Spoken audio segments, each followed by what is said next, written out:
You're listening to Imperfect Heroes, Insights into Parenting, the perfect podcast for imperfect parents looking to find joy in their experience of raising children in an imperfect world. And I'm your host, DJ Stutz.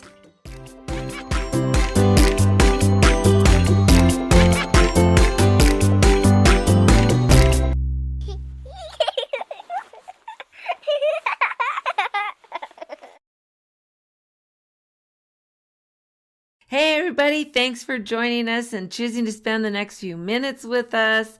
And before we get started, I just wanted to remind you that you can still get Roman is Bigger, which is my children's book, and it's on Amazon, it's on Barnes & Noble, you can even get it on Walmart's website. Yeah, it's pretty fun, and we talk about emotions and feelings and how Roman is bigger than mad and bigger than happy and bigger than scared, and how he finds the vocabulary to properly express how he is feeling.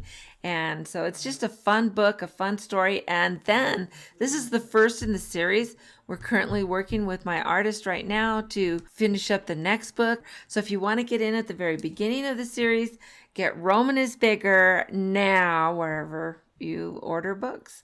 And so let's go ahead and get started. You know, this month we have been talking about just kindness and incorporating kindness in our parenting, in our family lives, and even in our lives as adults.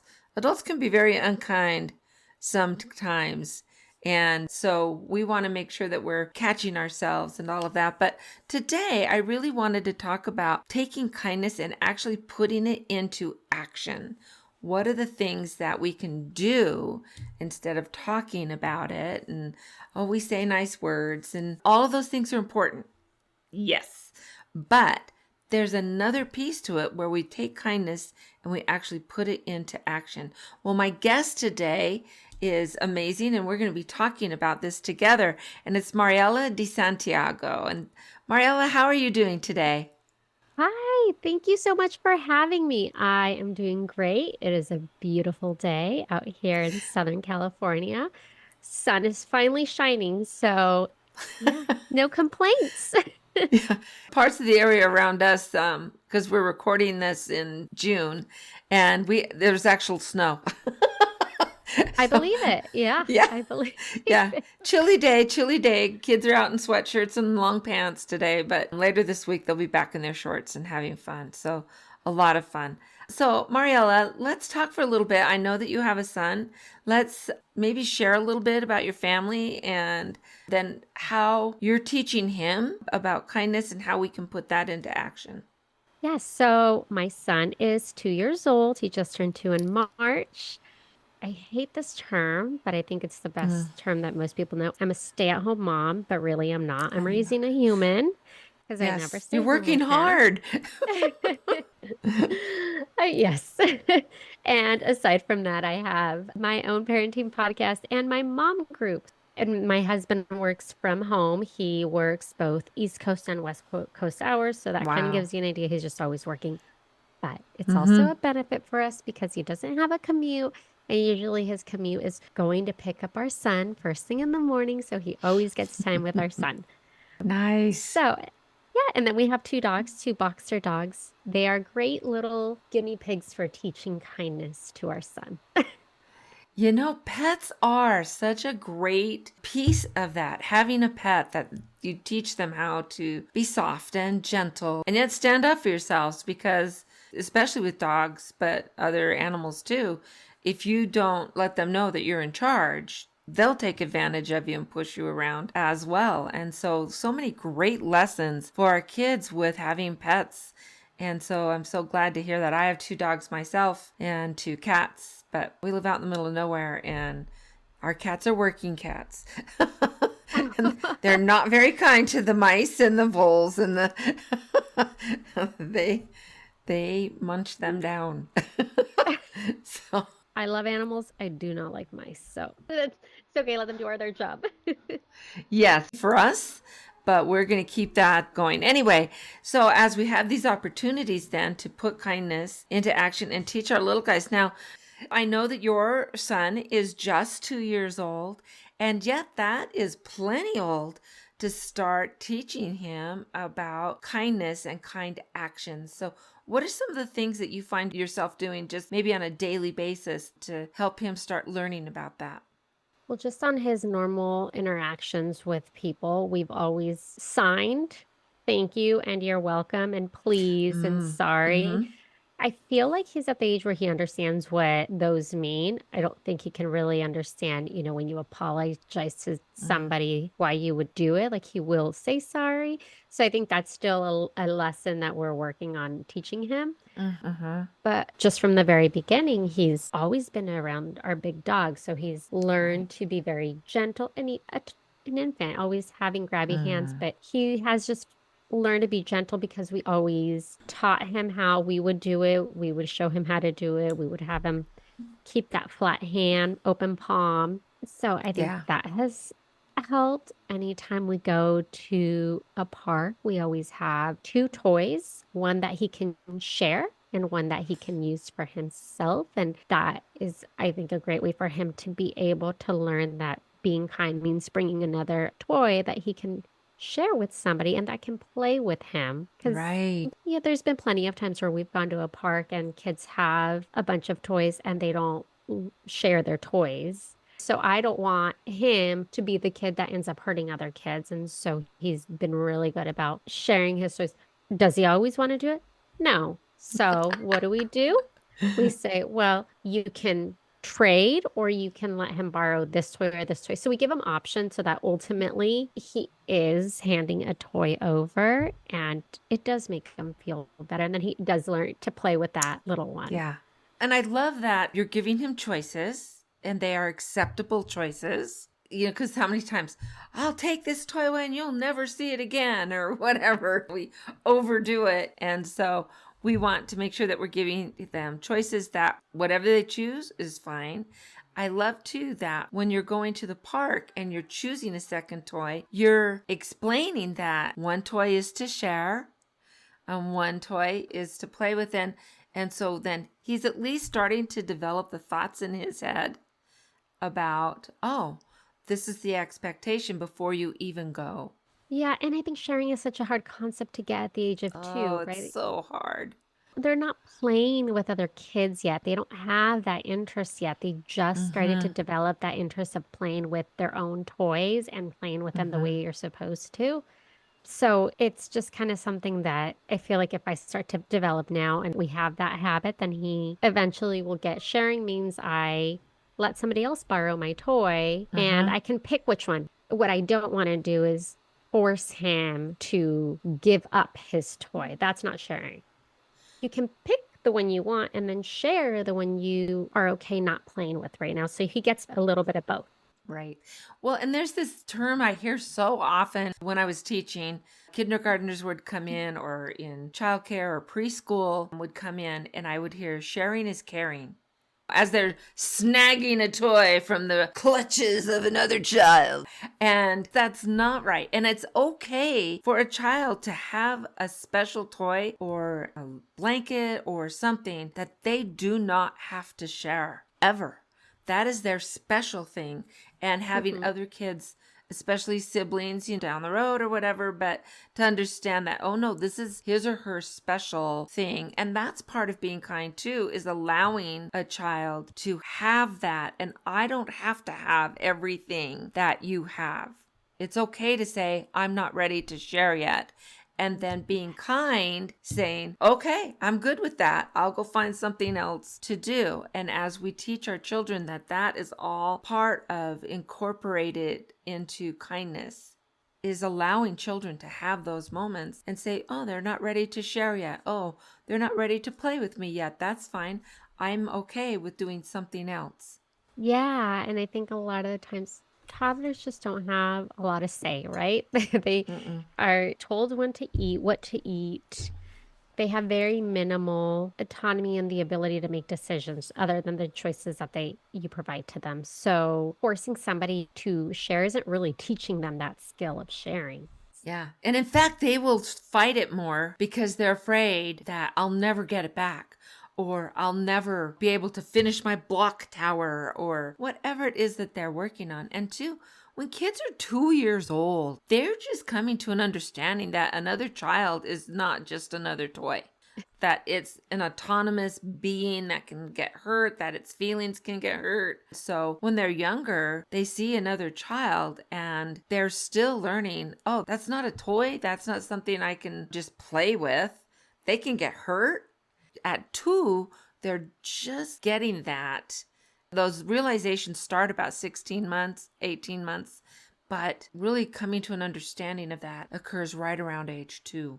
Yeah. So it's a work in progress, right? Teaching them, getting them, and obviously it's kind of whatever is important and valuable to you and what you want them to learn. But for us, it is definitely teaching him how to share, but also not forcing him to have to share everything just because it's an expectation.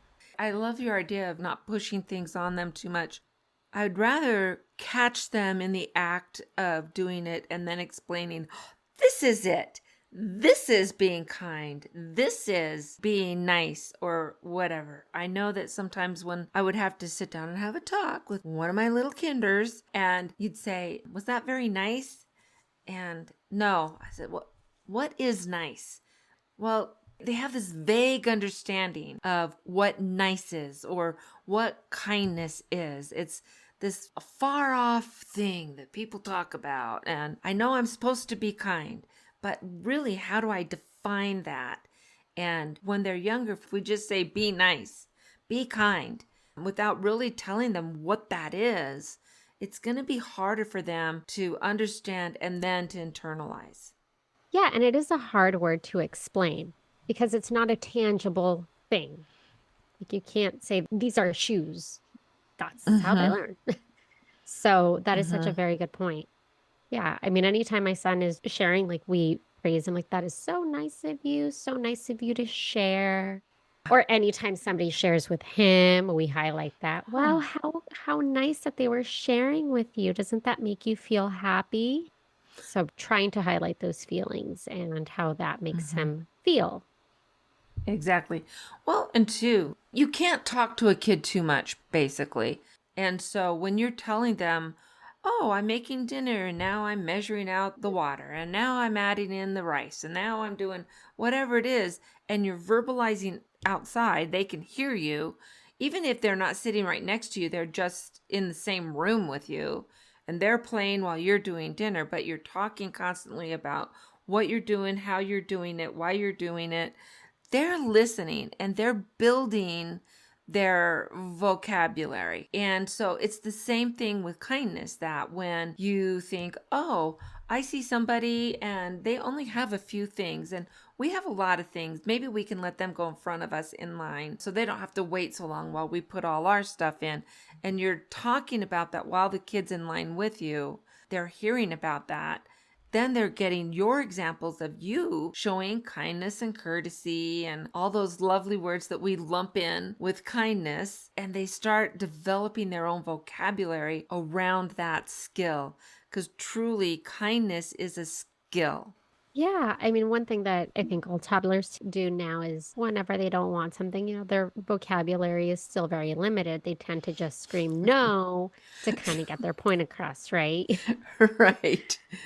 So we have taught our son, instead of screaming, if you don't want something, you say, no, thank you. Right. No, So now thank you. he says, no, thank you, Dada. No, thank you, Mama.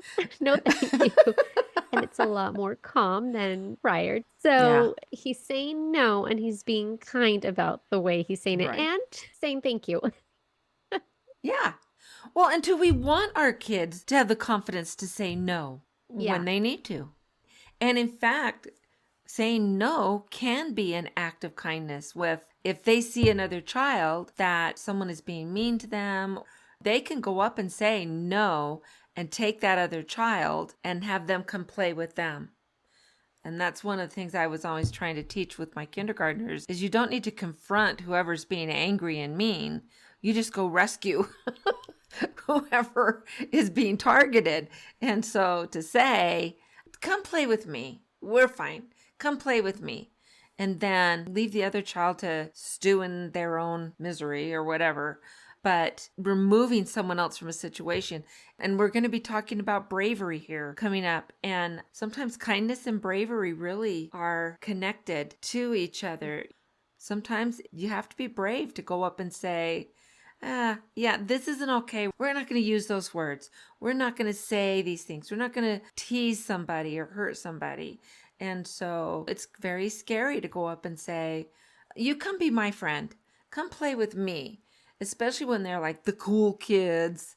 And I've seen it as early as pre-K, where there's the cool kid syndrome already going on in there. I know. There was a time that I was an administrator at the community college with their child development lab. Basically, childcare, preschool, and then we had students of the college who were getting their degree in early childhood or in education, whatever. They could come and do observations, they could do projects with kids, whatever. And so that's what I did. And there was a little boy in one of the classes. He was a pistol. I'm going to tell you. But everybody, like anytime anything went wrong, it seemed like this little boy was in the middle of it somehow. And one time I was in the observation room, observing this classroom and observing this teacher and stuff that she was trying to do. And so I could give feedback and stuff. And one of the girls came up crying. She was so upset. And what's wrong, honey? And it's like, Joey hit me. Joey's absent today. Oh my goodness. Yeah, they were just so used to blaming anything that went wrong on, and it's a fictional name, of course, on this little kid, that even when he wasn't there, he was still getting blamed for things that went on. And this was a pre-K, so they were 4 turning 5. And it was just interesting trying to teach kids to really sit down and look at a situation. And at that age, they're just barely starting to learn those skills. And so when we talk to them about, we don't blame somebody for something if they didn't do it, or if they weren't even there, or whatever, that's all, again, part of being kind. Yeah, and a lot of it also kind of stems on being able to identify their own feelings, right? Like when they're frustrated, they may not know how to voice that. And so they react in the way that they do, which might be like throwing or hitting or screaming or crying, whatever. So it's being able to teach them how to learn what their body is telling them. So if I'm frustrated, and can somebody acknowledge that I'm frustrated, and maybe all they need is a hug. Right. And so that's teaching them that kind of like, oh, well, just because you're frustrated, which we all get, doesn't mean that I'm going to yell at you because you, I don't know, threw all of your nuts all over the floor and now I have to go and pick them up. That can wait. Maybe I'm just going to go and hug you and hold you and say, oh, that was really frustrating, huh? And we needed to let it out somehow. Yeah. You bring up such a great point, because very often we as parents can get frustrated easily with our own children. We're tired. We're not feeling well. We're trying to get something done. And that's when the meltdown happens, or the huge mess happens, or they're clumsy and break something. And maybe it's something that is precious to us, something that holds a memory or whatever. And so it's easy for us as the big people to impose our frustration on the little ones when they don't know that this was special. They didn't mean to break it. They just made a mess and they don't understand what was going on. And so the example that we set in how we handle our frustration and how we help them through these kinds of things and working through it is going to have a huge impact on how they process those things. Yeah. And also them being able to see how we react and how, when we're frustrated, we all get frustrated. I know I do. Yeah, And oh, for sure. That's why we're all imperfect. And the way that I react is going to be very different depending if I have somebody that can support me and relieve me so that I can step out, or if I can't and I'm here and I've got to deal with my frustration and all of the other chaos that's going on at that moment. Yeah. I can remember when my kids were really young, my sweet husband was working just so that I could stay home and be there with them. He was working outrageous hours. I mean, a 60-hour week was a good week for us. And he just was putting in all this overtime. And I can remember a couple times he put in 100-hour week. And so I'm here raising the 4 kids. He's doing everything he can to try and support our family and stuff. And oh my goodness. But there were times when I was just like, oh no, I have had it. And one of these days, Christian, my youngest of those 4, he's about 18 months. Yeah, he wasn't 2 yet. And I am cleaning or doing laundry or something. And I came into the kitchen and here he was with a brand new box of Cheerios. And he dumped them over his head and was taking a Cheerios shower. They're all over the kitchen floor. And he is just in heaven.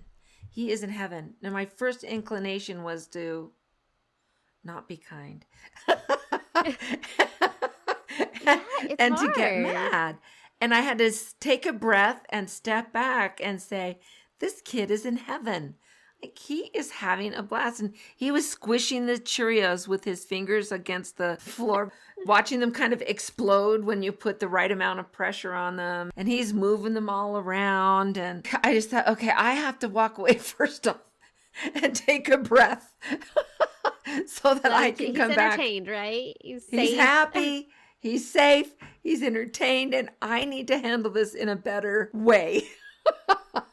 And it wasn't just a couple minutes, but I was able to come back and say, wow, And too, when money's tight and a brand new box of Cheerios, I'm thinking, oh, there's that piece too that will affect our ability as a parent to manage things appropriately. But we are the biggest examples. They will learn more from what we do than what we say. Yes. Yes. And I think that is the key, right? And so one saying I do not like is do as I say, not as I do. Yeah. Rules for thee and not for me.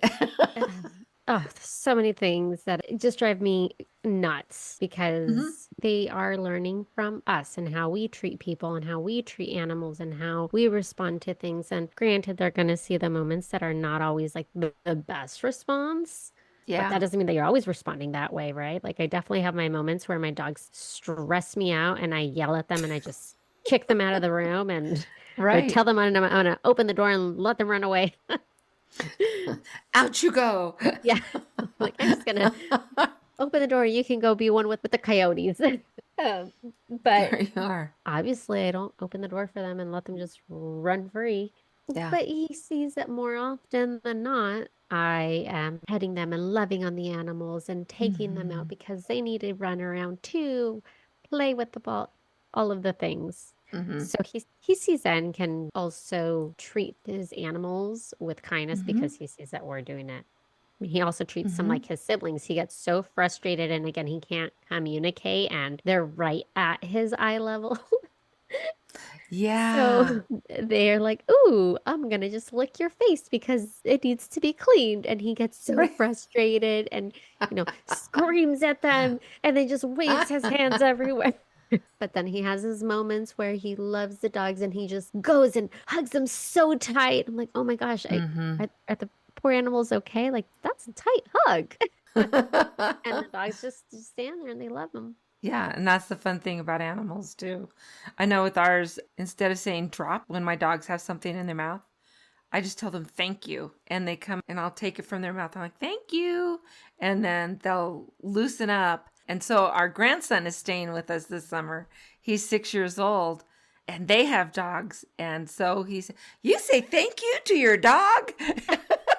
I'm like, yeah. She doesn't know drop. It's thank you. But my grandson thinks that's the most hysterical thing ever, that you say thank you to a dog. But it's teaching kindness. Exactly. It's trying to teach that skill to them and have them participate in that. And I think too, like if you have a neighbor and maybe there was a surgery or someone's sick or whatever, and there's something that you can do, like even go mow their lawn for them or weed their flower garden or make a meal to take over and have the kids be a part of that experience and let them know that this may not be the most fun thing to do, but it's really helping out Mr. So-and-so or Miss So-and-so. And sometimes being kind means not doing something that is super fun and not doing something that we all want to do, but doing something that someone else needs and putting that kindness into action and having those conversations with your kids can make a huge impact on them. Yeah, I mean, whenever we have birthdays or Father's Day, we go and he Mm-hmm. picks out the card and then he hands the card to whoever is the Mm-hmm. recipient or the birthday gift. Try to incorporate him in that. He even helps out with the candles. Oh, yes, blowing them out. Yes. Yes, yes. At that age, they're like, I have to Yeah. blow it out. So fun, so fun. One of the things that I really promote with my coaching and workshops and stuff is that having a plan makes all the difference. What are the opportunities that we have coming up that will help us to teach kindness to Joey or Susie? And what are their own personal strengths and weaknesses? Because you can see early on, there are things that really will frustrate a 2-year-old. So how can we help them come to understand? So it's watching them, paying attention to when they are unkind or when they are kind, and then making a plan to incorporate opportunities when you know they'll naturally reach out because they've shown you that's their nature. And then other times when we can either practice being kind or talk about it and how can we do this, or coming up with a plan and getting them involved in the plan. There's so many different ways that we can work with our kids, but planning ahead and knowing kindness is a value that I want to instill in my kids. So let's make a plan for how that's going to happen. Yeah, and to use all of the opportunities as a learning Mm-hmm. opportunity. Like if your child is not being very kind, what we do is, oh, that's not very nice. And we try to explain as best as we can to a Mm-hmm. 2-year-old why something might not be nice and just say, well, do you need a break or do you think you want to say sorry? So giving him the option of like, oh, maybe I Yeah. just need to go and sit on the bench for a little bit and then I'll come back when I'm ready. Yeah. I've had Yeah. instances where parents, rather than taking it as a learning opportunity, I mean, for example, the other day I was at Disneyland and there's this little activity Ah. place in Toontown, and there was a Mm-hmm. kid that was at least 4 years old or plus, and my son goes to one of the little turn wheels. Well, the kid pushes my son Mm. away, and so I said, "Oh, we're not going to do that. He was here first. We're not going to push him away." Mm-hmm. Well, the mom, rather than using that as a learning opportunity, comes over and says, "It's okay, we have to leave anyway," which just blew my mind. Like, Oh, how do you not wow. correct that behavior? Yeah. What you have taught your son is that he can always push anyone away Mm-hmm. and he's not going to be corrected for that. Mm-hmm. Well, and I'm a Yeah. little bit of a mama bear, like, I'm going to step in, you Right. know, Right. no hands Well, on my and son. two, we want to give our kids a chance to try and work out their own issues, standing up for themselves or whatever. But when you have a child that's obviously bigger, and if you do intervene, we're going to intervene in a way that is modeling kindness on our behalf too. You don't have to be mean to stand up for yourself or for someone else. But I'm always shocked when I see parents Behavior. ignore or excuse their own kids. And then they're shocked. Why is my kid always the one in trouble at school? I know. And I wonder if it's like, are they kind of taking it as an example of a judgment on my parenting if I Mm, correct a certain behavior that's not appropriate, which yeah. I don't think it is, right? Ultimately, the Well, I outcome, think it will be the judgment. I think we're in a place in society though where we've made ourselves afraid. So instead of the mommy club, my mom had like this mafia. I grew up in Los Angeles and send me to the store. And I'm 7 years old, 8 years old, whatever. And I'd ride my bike to the store to get the butter that she was out of or to get something. And I can tell you, man, if I spit on the sidewalk between going to the store and coming back, by the time I got home, my mom knew about it. She had spies everywhere. You know what I mean? And Mhm. moms stuck together and they helped each other. Now we're at a point where we're scared to death that if I don't handle this right in public, will they call CPS? Will they go after me? And I think that there are parents that, and especially so I taught in the lowest income, a lot of gangs, a lot of crime type families, and they were very distrusting of if someone says, I'm not doing it right, or tries to correct my child, they will jump in, and it's more out of fear that you're going to call on me and fear of being judged. They don't want to be judged because they are so judged already in so many areas. Sometimes, yeah, that's not okay what you're doing. You know what I'm saying?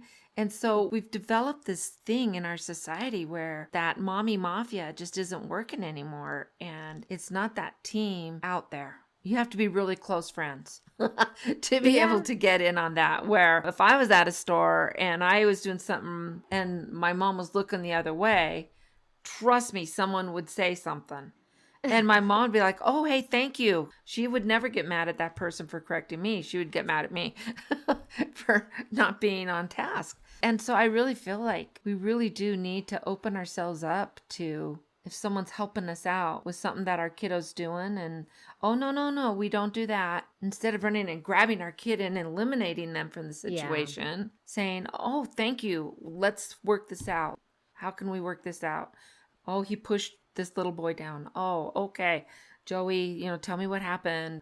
And you can talk about it, but you're teaching them and you're incorporating our society back into this team that we used to be, rather than now it's all isolationists and judgy. And, we're all just trying our best. Yeah, and it's a matter of communicating, right? Absolutely. Parents, kids, friends, teachers, pastors, whatever it is, but being open to that. I can remember one time, again, I'm old, but I'm in Los Angeles growing up and playing at a friend's house.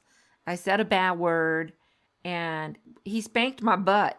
The dad did, which was normal back then. But then he called my mom and said, I just swatted DJ on the butt, and this is the word she said. And my mom was like, well, thank you very much. And I came home and I got spanked again for saying the bad word. Mom was grateful that he had intervened. Now, I wouldn't suggest spanking anybody's butt, but that was normal back then. That was, it wasn't as traumatic as it is now. But that teamwork was there. And he didn't just get after me for saying the bad word. He then called my mom to make sure that my mom knew what I had done and the steps he had taken to correct it. And I think we need to be more open to that teamwork. Yeah, I think building your village, that's where that comes in, like having your village, especially if somebody is watching your child, like how do you deal with behavior? Yeah. For us, we give choices. We don't just say it's either this or that. Like it's either you clean your toys or you're not going to play with them for the rest of the day. No. It's, do you want to pick up your toys by yourself or do you want me to help you pick up your toys? So ultimately, the end goal is you're going to pick up your toys. It's just a matter of how you get there. Right. And too, toys are a great way, especially if you have an only. My grandson's an only that's here with us. But it's a great way to teach about kindness. He's got these little stuffed kittens that he's crazy about and teaching them to be kind, or, oh, my cat's being very noisy. What should we do? Is that okay? I'm trying to get into his story that but he's got this whole thing going on where he's teaching his kittens about being nice and being kind and whatever. And it's just fun watching that. And it's okay to incorporate inanimate objects and giving them that personality and stuff. That's imaginative play, which is extremely important with our kids as they grow up. And so, taking whatever you've got, whether it's a neighbor or a toy or a dog, and making that work for you is a wonderful approach. Yeah, I mean, because everyone's experience is going to be different in life, right? How you encounter what you encounter. So just being kind and with people that are different to you too, and that don't have like the same views, perspectives, values, and so on. Or disabilities too. Even disabilities. Those are kind of more obvious sometimes. We were at a Raising Cane's last weekend, and there was a young man, and he has Down syndrome, and he was working there. And my grandson said, "What's wrong with him?" And so we were able to talk, and we went up and said hi. And he was a great guy, and was like, "Hey, how you doing, little buddy?" And talking to him. But instead of sitting back and psh, psh, psh, you know what I mean, and whispering and whatever, go up and say hi and introduce yourself and get to know that person who is different, whether it is faith, race, politics, oh, heaven forbid, or disability and outlook and all of those things. All of those differences are so important to our society. We shouldn't be threatened by them. Yeah. Well, and it's part of life, right? All of that is. So Isn't it's a it? great way It to is. start from when they're little to be able to Yep. have conversations with people that are going to have different views, which Right. we always do every day, right? Right. Absolutely. Well, Mariela, why don't you help our followers learn more about where they can find you and listen in on your podcast? Yes. So my podcast is called New Mom Talk Podcast. So you can find me anywhere that you get your podcasts. You can also find me on my website, newmomtalk.com. And if you are in the San Diego area and are looking for a mom group, I have a mom group called Carlsbad Mom Crew and San Diego Mom Crew. So all of that is also on the website. You can find all of the events and Instagram at newmomtalk.podcast. I hope that anyone that is a new mom or soon to be mom or dad looking to find resources to the very commonly Googled topics can find Yep. me and get those answers from experts using evidence-based knowledge. That's the key. And so we're going to have all of that information in the show notes. So you're just a click away, my friend. So I hope Awesome. everyone will take an opportunity. Yeah. Before we go, I always ask my guests the same question. And that is, we know that there are no perfect parents, but some do seem more successful than others. How would you describe a successful parent? I think a parent that has a good relationship with their child. So one that can validate their feelings and that they are the parent that they go to whenever they're feeling unsafe and that there are no boundaries with them. Hopefully that will be me. I only have a 2-year-old, but right now he does run to me for hugs. So I think Oh. I think I'm doing good so far. Sounds like you're doing great so far. So, Mariela De Santiago, thank you so much for being a part of our show today. And I look forward to keeping in touch and seeing all the amazing things you're doing. And so, everyone, until next time, let's find joy in parenting. See you guys. Thank you so much for sticking around to the end of today's episode of Imperfect Heroes. Parenting is truly one of the most rewarding journeys we can take, but let's face it, it can be incredibly challenging, and sometimes we make it harder on ourselves than it needs to be. The good news is that with a little bit of work up front, there are practical steps you can take to bring more peace and joy into your family life. I am passionate to share these strategies and insights with you. If you're ready to step on the path to joyful, effective parenting, I invite you to schedule a family checkup. Just click on the calendar link in the show notes below, schedule a time that works perfectly for you, and let's work together to create a more harmonious and happy environment. And remember, every small step that you take today makes a big difference. So thank you again for joining us, and until next time, let's find joy in parenting.